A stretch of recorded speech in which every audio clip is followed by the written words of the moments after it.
Hey everyone. So the holidays are a time of familyness and togetherness and all that good stuff, right? But do you really want to do that stuck in a car on a Texas interstate? I got some alternatives for you.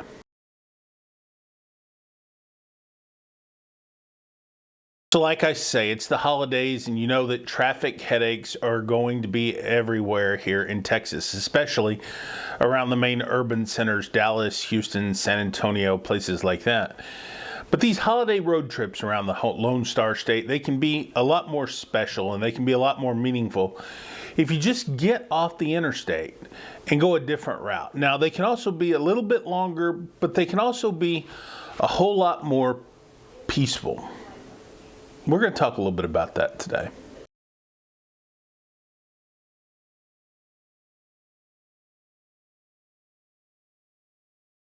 Of course, when it comes to Texas highways, interstates 35, 10, 45, those are the big ones, right? Those are the ones where gridlock is kind of synonymous with any Texas holiday. Well, any Texas day, really, if you're really truthful about it. But these arteries are the main arteries that connect the triangle, right? And if you know the triangle, you know it's Dallas, Austin, San Antonio, Houston, back to Dallas, right?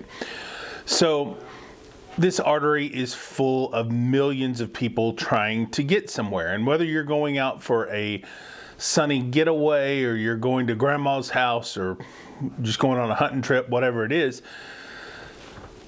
this can be a nightmare. If there's one accident, one car breakdown, your 4-hour trip turned into 8 hours, right? And it's possible, and it happens all the time.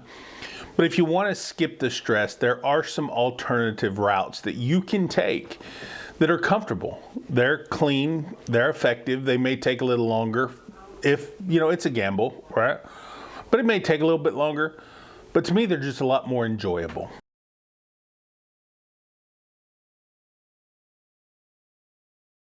Now, an example of this is instead of taking Interstate 35 from, say, San Antonio to Dallas and dealing with the construction and the traffic and the merging and blah, blah, blah, consider Highway 281. Now, 281 is a beautiful drive. It goes in this stretch from San Antonio all the way up to around the Fort Worth area. It's not bad. You run up to just west of Fort Worth. Look, it's not bad, okay? It takes a little more time. Beautiful scenery. I mean, you're going through some beautiful places like Marble Falls, Johnson City, all the way up, through Lampasas. I mean, it's really nice place. And it's a peaceful, relaxing drive. Speed limits, except for within the towns, are, mostly 70 miles an hour or so. It's fine. Plenty of gas, plenty of stopping places. The roads are in mostly good condition.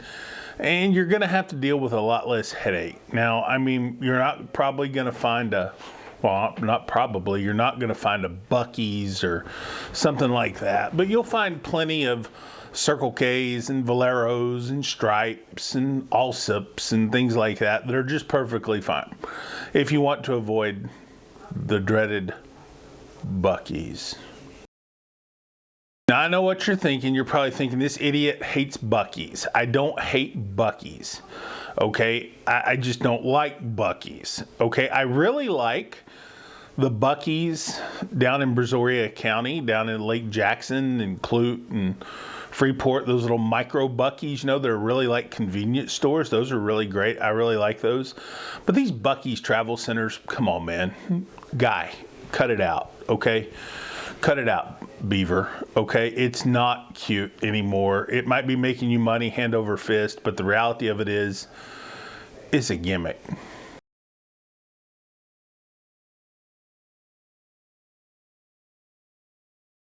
Where would I stop? Yeah, I'd stop at like a Love's, an Allsups, a Pilot, maybe even, some truck stop. I mean, that's just me. I'm kind of old school. I don't need the marketing guru stuff of the big travel centers. I think a Pilot, Flying Hook, something like that, that's perfectly fine. Perfectly fine. Any old Valera do me.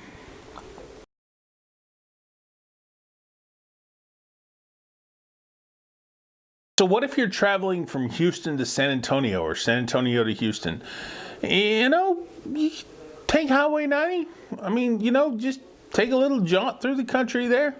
Highway 90 is not a bad place. It's a beautiful drive through farm country and a little bit of the eastern brush country. It's not bad. You go to little Nixon and little places like that. It's not bad. It's a good drive. And the truth is, it gets you off of these interstates. And that's really probably what you want, because the interstates kind of were forward thinking. They knew that Americans just wanted to get there now, in their, minivan or whatever. Truth is, you can live without it. Just get off the highway. Now, there's another little known route here. A lot of people that decide to go up from like South Texas, like San Antonio, up to say Albuquerque or Denver or Salt Lake City, something like that. A lot of them do travel up through San Angelo and Big Spring up through the Permian Basin. That little jaunt right there can get kind of congested. So just be prepared for that. Now, that is cutting through the woods, but that can get a little congested and a little crowded from time to time, because there's a lot of people that head up to the Mountain West from Texas. So certainly do that. Now, some travel advice I would give you, okay? Number one, stay away from the Buc-ee's.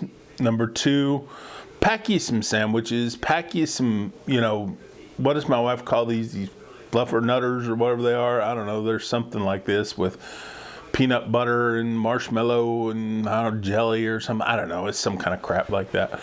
Maybe make you some pimento and cheese. Pimento and cheese is really good. It's really simple. Just shred you up some cheese, throw you a couple jars of pimentos in there, and then a little bit of mayo, preferably Miracle Whip. That's the way I do it. And then slap it on some white bread, and then put that white bread back into the bread sack. Tie a knot in it. Boom, you ready to go, baby. That's what I'm talking about. That's how to travel. There's this other stuff, okay? And a lot of people may not be really familiar with it, okay? But I'm telling you, you got to try this, okay? It's a southern kind of Kentucky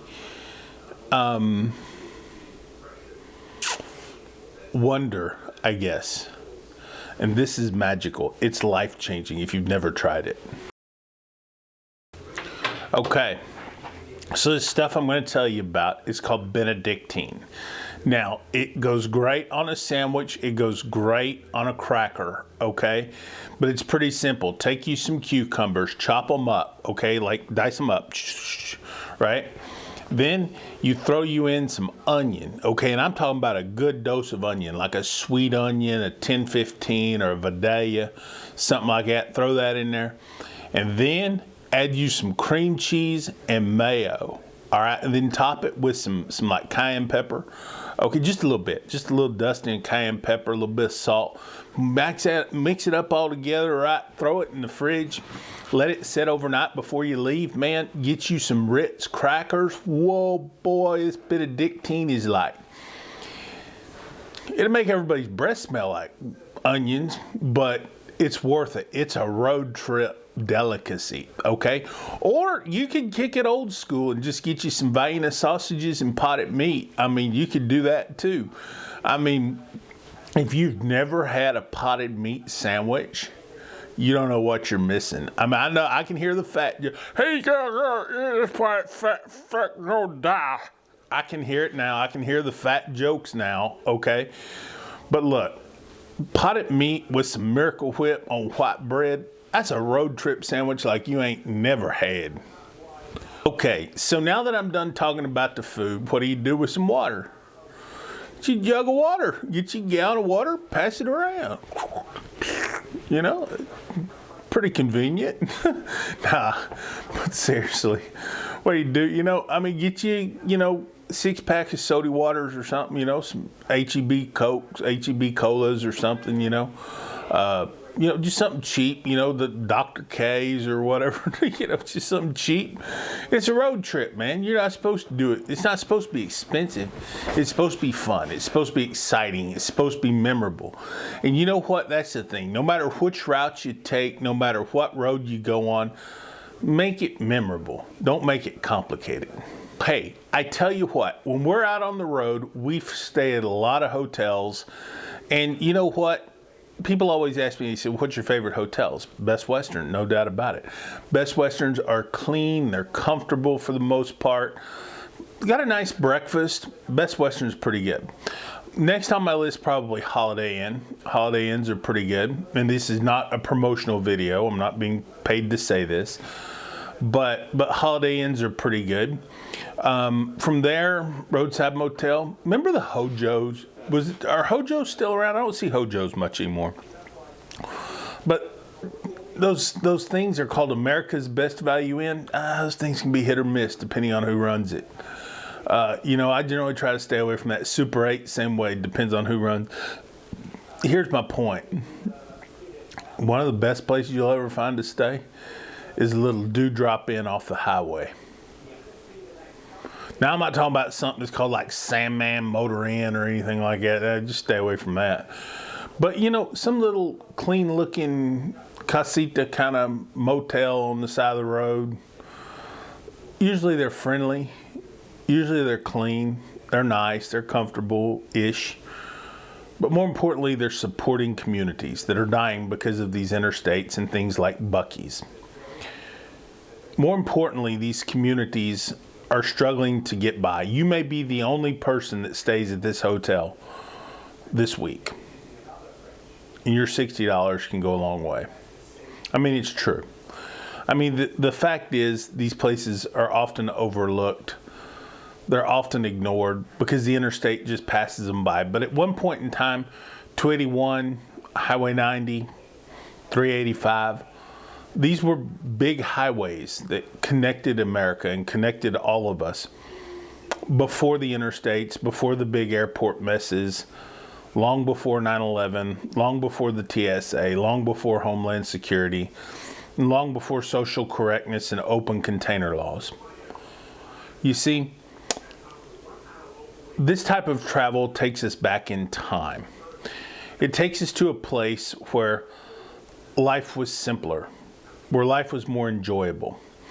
Stopping at a rest area or a roadside park, as we called them, in Columbus as we traveled from our little home outside of San Antonio down to Lake Jackson to visit my aunt. Stopping at the little roadside park, eating some pimento and cheese, drinking a generic cola, listening to the trucks and the cars go by on the interstate, while you sit there and stretch your legs and munch out on something at a picnic table on the side of the road, or just stopping at some little podunk rest area off of Highway 90 where there's nobody there. There's nothing like it. Wandering through the wet grass or feeling the breeze or hearing the silence of a little rest area without a restroom. There's something special about this journey. It's something magical. And as you head out for the holiday season, I want to encourage you to get off the highways, get away from the headaches, and go see the people that you love. Go to the places that you enjoy. And enjoy the experience of getting there and getting back. Because it's not all about the Buc-ee's. And it's not all about the big interstates. It's not all about the big shopping mall. It's about letting your kids experience something that a lot of us, experience. Now, maybe you rich people didn't experience this. I don't know. Maybe y'all did. But we did. And it's a pretty magical memory. And it's a magical memory that sticks with me forever. I'm sure these memories will stick with you and your family forever. So go out, get off the big road, get away from the big mess, and enjoy the holiday travel season. And if you're a little bit late, you're a little bit late. That's my thought. Happy holidays.